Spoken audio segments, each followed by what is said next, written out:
మనం నిత్యం కొలిచే గ్రామ దేవతల పేర్ల వెనకాల ఒక చరిత్ర, ఒక అర్థం దాగి ఉంది. అదేంటో చెప్తాను, వీడియో ఎండ్ వరకు చూడండి. పోలేరమ్మ అంటే పొలిమేరలో నిలబడి ఊరిని కాపాడే తల్లి, అందుకే పోలేరమ్మ అనేది పోలేరమ్మ అయింది. ఎల్లమ్మ, ఎల్ల అంటే సరిహద్దు అని అర్థం, సరిహద్దుల దగ్గర ప్రజల్ని రక్షించే అమ్మ. పోచమ్మ అంటే ప్రజల్ని పోషించే తల్లి, అలానే మన జీవితాధారాన్ని నిలబెట్టే శక్తి.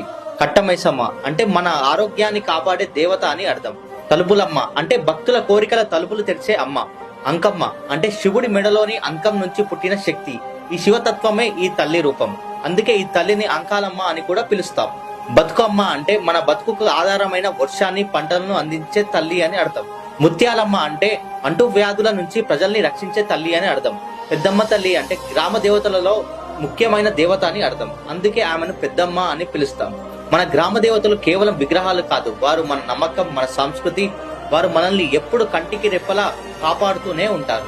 ప్రతి ఒక్కరు మీ ఊరి గ్రామ దేవత పేరు ఏంటో కామెంట్లో చెప్పండి.